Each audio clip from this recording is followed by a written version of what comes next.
Hands-On Photography is brought to you from LastPass Studios. Using the same password everywhere is a security nightmare waiting to happen. LastPass easily creates unique passwords for every site. Visit lastpass.com/twit. This week on Hands-On Photography, we're going to kick off 2020 right by talking about some headshots. This is TWiT. This episode of Hands-On Photography is brought to you by Hover. Use a domain name that truly represents you and your passion. Visit hover.com/twit to get 10% off your first purchase of any domain extension for the entire first year.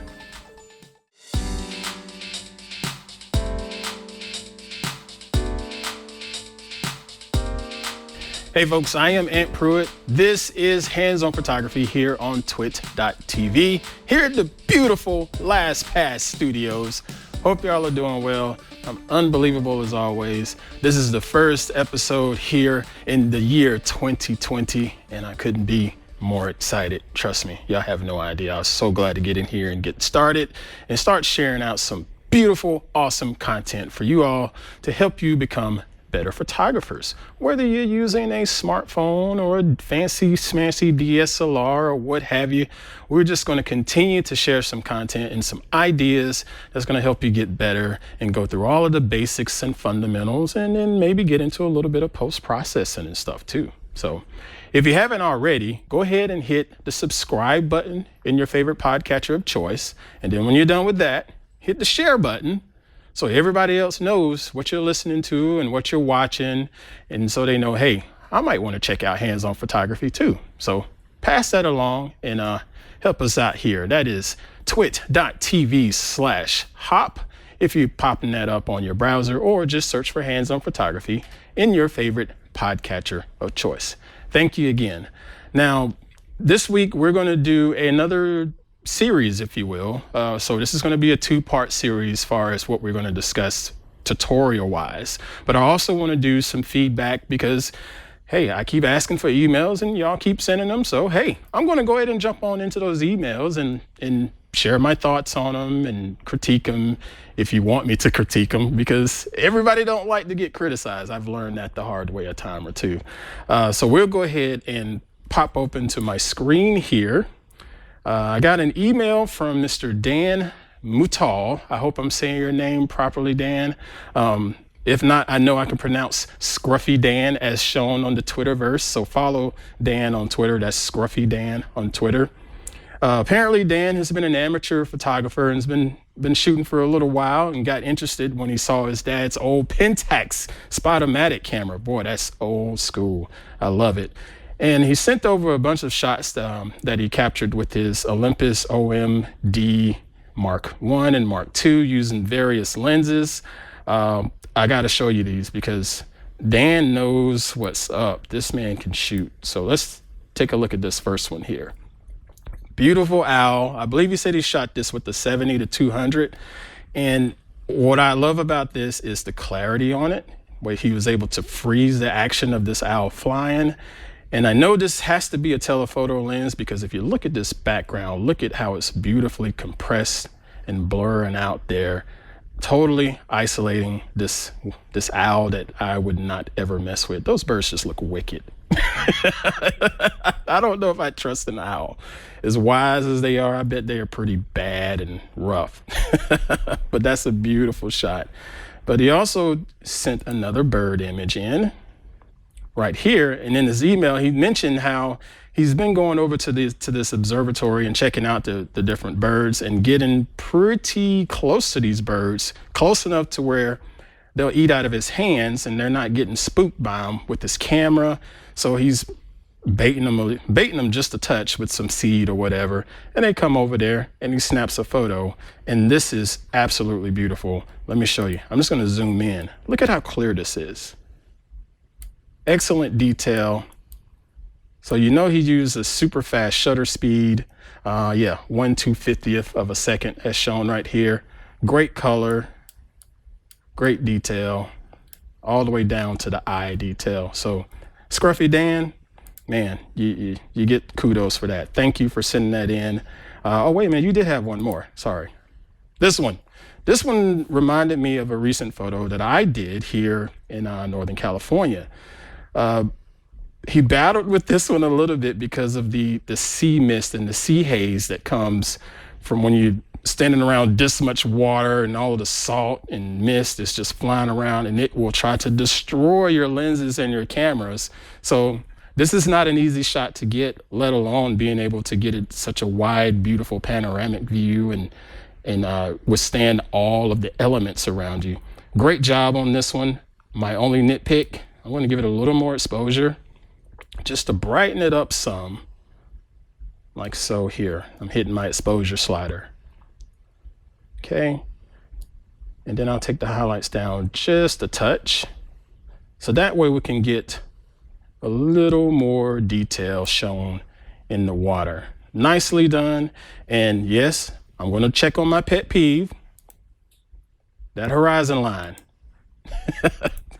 Scruffy Dan, you have a straight horizon line. Nicely done. Nicely done. Nicely done. All right, so that was from Mr. Dan Mutal. I cannot say your last name. I'm so sorry. My apologies.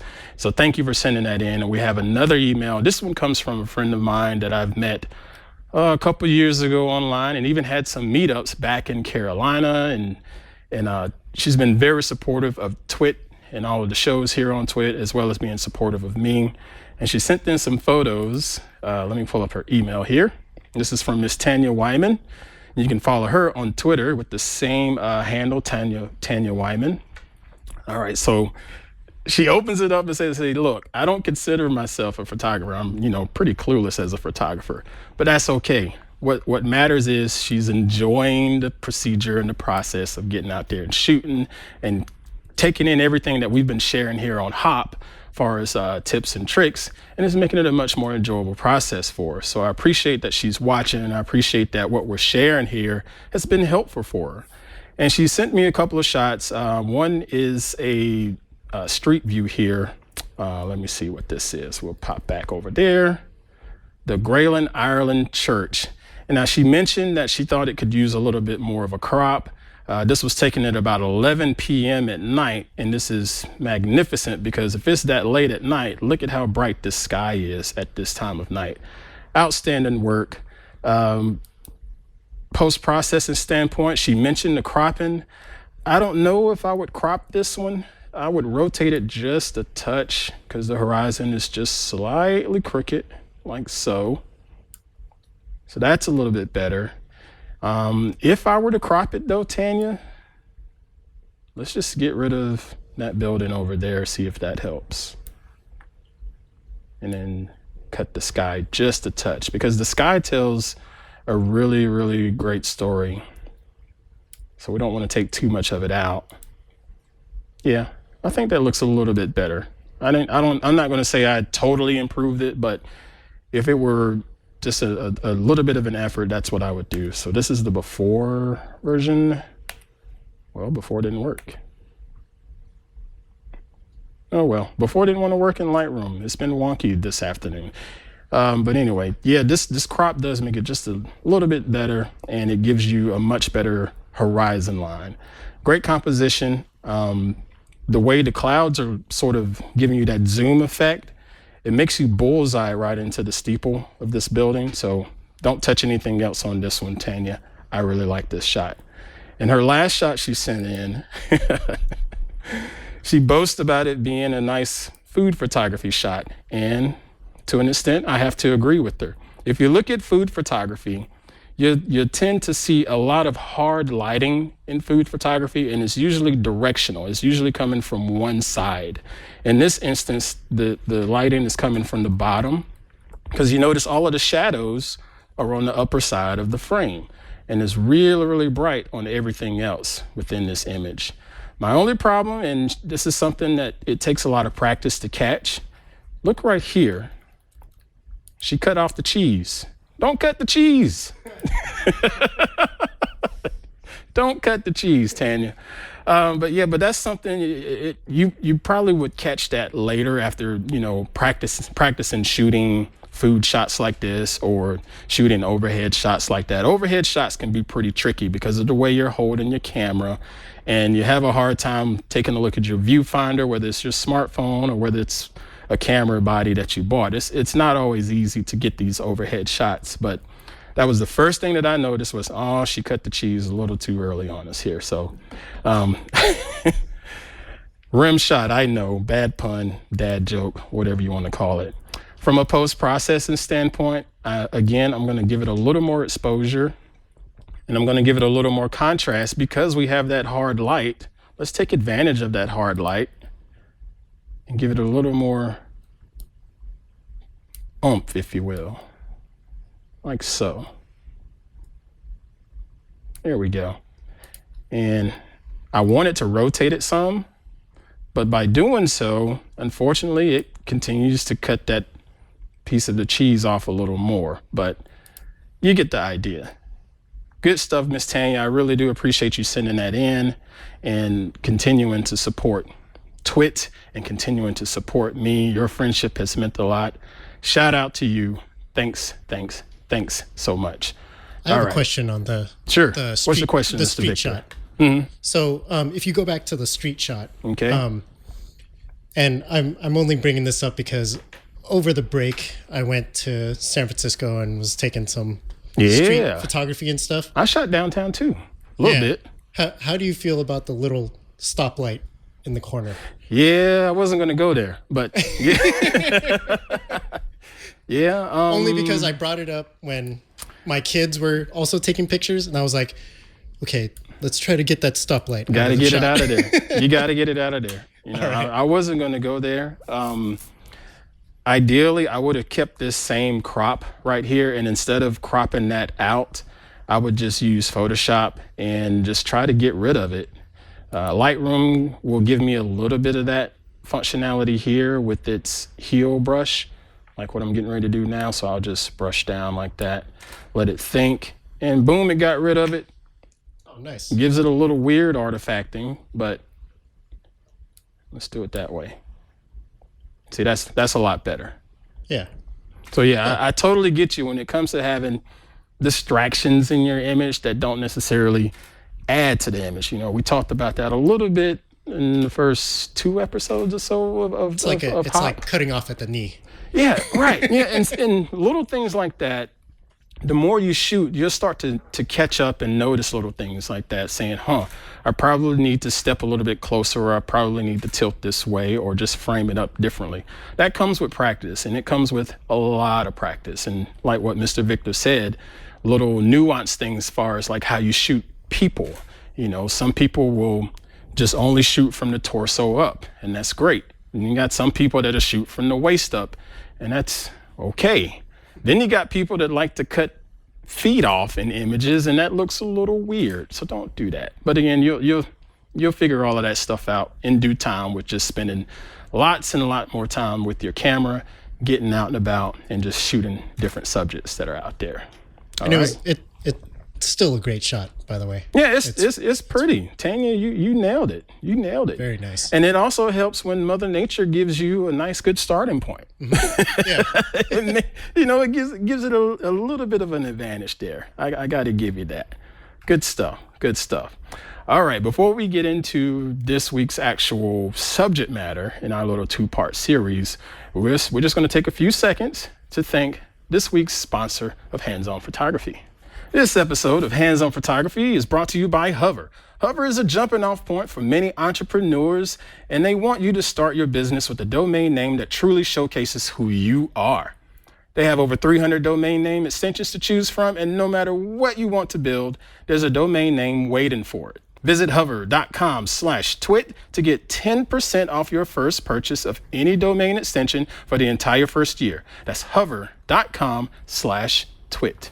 Thank you, Hover. All right. So as I started out this show, I mentioned that, this is the first show of the year. This is the new year, yada, yada, yada. You've seen it all over your stuff already. Okay.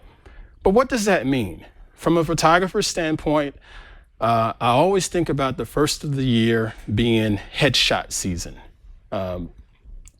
Personally, I think headshots are some of the most important shots that are out there. If you are a aspiring photographer, if you're not a photographer, headshots are important because you have your own personal branding. The first of the year, people are starting to think about new career paths. So they're updating their resumes and things like that. They're updating their social media avatars. It's pretty big. And then if you have people that are already established or whatever, and say you have an office that you have friends in and whatnot, and they're just trying to update their web page for the new year. So they want fresh new headshots because headshots give you a couple different things. It gives you a fresh new image of who you are, and it allows you to present your message as far as what your business is or what your personality is. And it's just clean and strong, and it doesn't take a whole lot of work to pull off a really nice headshot. There are a couple tips, but definitely take this time and start working on some headshots, especially right now, January and February. You can really hone your skills. And I want to go ahead and show off a couple different things here with my previous experience. The one thing with headshots though, figure out who the person is that you're dealing with. Okay, so they're going to call you up and say, hey, I'd like to get some headshots done. Or you can call them up and say that you'd like to do them. But take a few minutes to do a little bit of an interview. Find out who they are. Find out what they're doing. Find out the message that they're trying to present with their headshots. In my couple of examples here, first and foremost, we'll hop down to, we'll say Queen Pruitt here. This shot here on my screen. And yes, folks, I know I am an overachiever. Thank you very much. But this was just a typical headshot where she's in the beauty industry working with nails, and she does manicures, pedicures, and all of that stuff. And she needed a headshot that's going to reflect that. So, of course, she's going to give me a great big smile, beautiful makeup, and a beautiful lighting situation. And all of this was done in the comfort of my home in just a little tiny room. Didn't go to a big studio, didn't go to some big elaborate location. I just took what I needed from her as far as, all right, what are you trying to present? And just did it on a little simple wall in the house. Now, the things that you have to consider with this is, where are you going to stand with shooting this shot? Are you going to stand off to the left? Are you going to stand off to the right? Are you going to stand high above them and shoot down? Are you going to shoot from below and shoot up? All of those different angles make a difference. We talked about that on a previous episode when my man, Mr. Hank, sat in over here on the set and we changed the lighting around him. Even when you move your camera around, it gives a different image in that headshot, okay?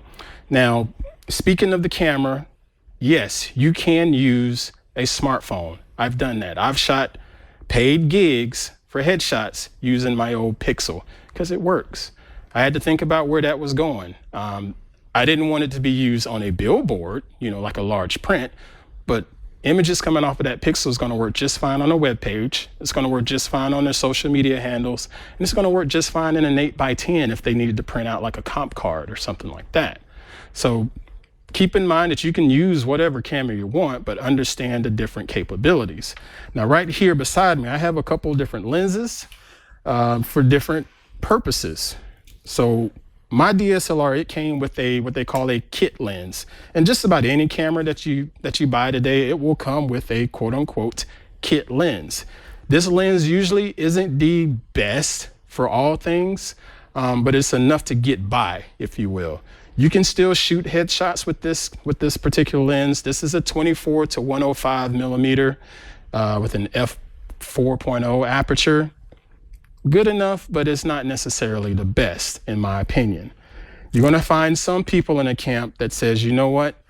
I need to use a wide angle lens such as this one. This is a 16 to 35. Now, when you're using a wide angle lens, there's a couple things to consider.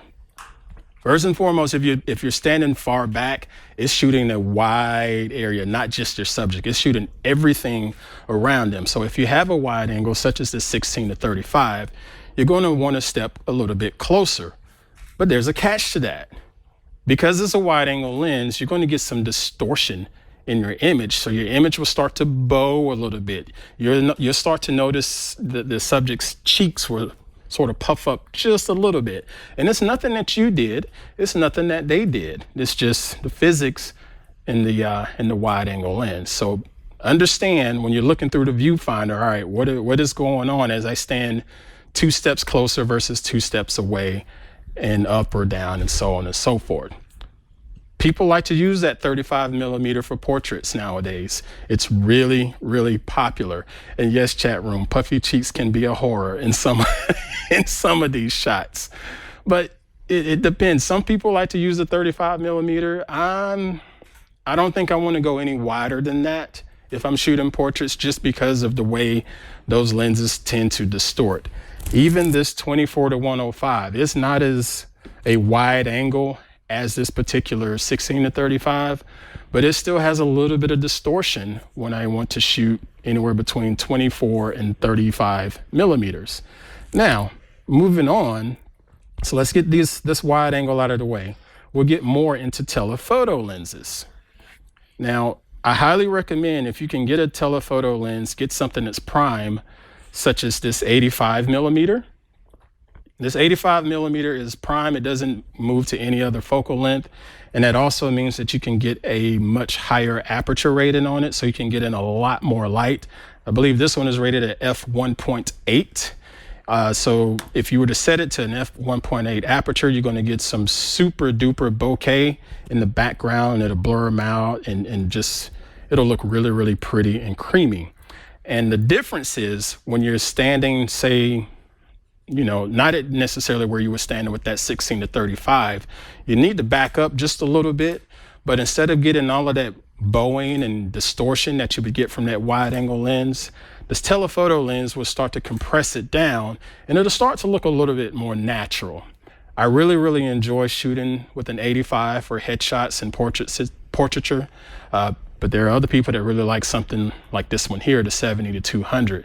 But the key with this one still is the way it compresses your image down, and then it also allows you to have a whole lot of light to come in and get to your sensor, so you don't have to deal with a laggy shutter speed or a bunch of highly rated ISO introducing grain into your shot. So keep that in mind with telephoto lenses versus a wide angle lens. Again, this here is a 70-200. This is a pretty expensive lens, so I'm not going to say this is for everybody, but it's not uncommon to see people shooting portraits with a 70-200 millimeter lens. This is an f2.8, but this is one of Canon's highest rated lenses out there. It's a tank to hold, and it's really, really high quality glass. So from a sharpness standpoint, it's going to be absolutely beautiful. And again, the compression on it is just going to make everything look so much better in the frame, even down to having how much headroom above them and around them. And it's just going to look so much more natural. So now that's the hardware. Don't get discouraged thinking, man, I don't have $1,200 to buy a lens. You don't need a $1,200 lens, okay? You can get away with using a kit lens that already comes with your camera, but just understand the different limitations that you're going to be dealing with when it comes to a wide angle lens versus a telephoto lens that's going to give you a lot more compression. And even if you don't have this, you can use your smartphone. The iPhone camera is pretty daggum good. Samsung's cameras, pretty daggum good. And we've already seen what the Pixel cameras can do. There's so much computational photography in these smartphones. It makes it a lot easier on you. And if you just know how to frame and work with your subject and bring them to life in the setup, you're going to do just fine. I promise you. Okay. Now, speaking of the subjects again, I showed you the picture of Queen Pruitt here on my screen. I'm going to show you one more image here. This one, this is a comedian back in Carolina, and he needed headshots done. And this headshot was done with a Pixel. Now, the difference between looking at his shot and looking at her shot, the posing. the posing makes a big difference. The posing sends a message. Speaking with this gentleman, I knew he was a comedian, so I knew he's going to want to have some sort of edge to it. I knew he's going to want to portray some type of, silliness and attitude with it. So I said, hey, I want you to do one of the worst things to do inside of a portrait. I want you to tuck your chin and cock your head sideways. You're never going to hear people tell you to do that when you're trying to take your picture. But for his message, for his promotions, that image is what works for him. And again, at the same time, I was using my smartphone. We spoke before this, by the way, and said, you know what, let's go ahead and shoot on this day at this time, yada, yada, yada. And I said, hey, I'm going to bring all of my gear, but I would love to be able to shoot your headshot with a smartphone. And yes, he gave me a little bit of trepidation with it, but I said, look, trust me, we're going to do this. I just want to prove a point and you're going to love it. That may not work for you, but just know, hey, you still have those options, even if you don't have a lot of gear and things of that nature. All right. One more thing before we get out of here regarding the headshots. We talked about this gear. We talked about the posing. Next, let's think about location and let's think about lighting and the tools that goes along with that. There are some instances where you're not going to be able to have a big, beautiful studio like we do here at TWiT, but you could still use a small wall in your home. You could still just go outside. If you're dealing with someone in business, in corporate America, if you will, take them outside in downtown somewhere. Get yourself a lens that has a low aperture like f4. Your smartphone already has like an f1.8 aperture. So you're going to be able to get a blurry background behind them, and you'll be able to see in the background the city, if you will. Something that fits them, something that fits their story. If you're indoors and you're still struggling with some light, you can buy some pretty inexpensive lights out there. Now, the lights that Mr. Victor is going to show you on the screen, you can get them on Amazon, and this is I believe they're a Chinese knockoff brand, but they work. They work pretty daggum good. This is a light set with a soft box for less than $50. These are CFL lights, fluorescent lights. They're not LEDs, so nope, they are not the highest rated lights, but just to get the job done, they will work. I have used lights like this several times. I still have a couple CFL lights in my home right now that I still use fairly regularly.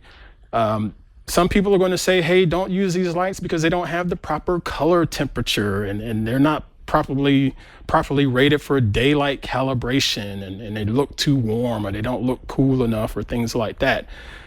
All of that's probably true, but you're going to learn a little bit more about post-processing and be able to get around some of those little hurdles and boundaries of your lighting with just a few slides on your laptop in Lightroom or Snapseed or whatever. And in some instances, you can even add, as the chat room says, you can add little gels to those lights to change the temperature and still save yourself several hundreds of dollars instead of going out and buying really super expensive lights. All right. One more tip. This right here is one of my favorite investments. This is a piece of foam core. I believe I paid $1.50 US for this piece of foam core. Now, why do I have this? This is actually a smaller version. I have a larger version, but this piece of foam core is great for headshots because it allows you to manipulate light.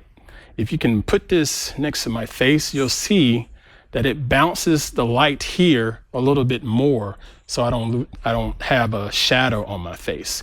A lot of times you can even have your model just hold this just like this and it will bounce the light back up, giving them fill on the bottom of their face so that you don't get any unflattering shadows. And all of that cost was less than $2. So go ahead and invest in some good old foam core. Just go to your favorite art store. I went to Walmart because you can get them for next to nothing. And if they get broken, you're not going to lose any sleep over it. You're just going to go out and get another one. As a matter of fact, buy a couple of them, stick them in your car, in the trunk of your car, stick them in your closet. You'll always have them with you, and it will always work with you to help reflect light that you already have in the room and help enhance that light and make your subject look even better. Okay? All right, we're going to get out of here for this episode of Hands-On Photography. On part 2, we're going to pull up those images again, but we're going to walk through some of the post-processing tips, okay? Because a lot of times you can shoot those photographs and they'll look okay, but you can really make them pop in post-processing. There's a lot of nuance on that as far as how people want to look, some of the cosmetic things, journalistic things. The list goes on and on and on, but we will dive into those on the next episode. Okay. Thank you all again for tuning in this week. We're going to shoot a little bit differently for episode 2 because CES, the Consumer Electronics Show, is coming up. And Mr. Laporte and I, we're traveling to CES to cover it for all of you here at TWiT.tv that love all of that consumer tech. So we're going to record a little bit earlier, but don't worry, it's still going to show up on your podcatcher right on time, just like it always does. Just make sure you subscribe and make sure you're sharing it on out. Okay, folks, thank you again for all of the support. We'll catch you on the next one. Get on out there, create, and dominate. See ya.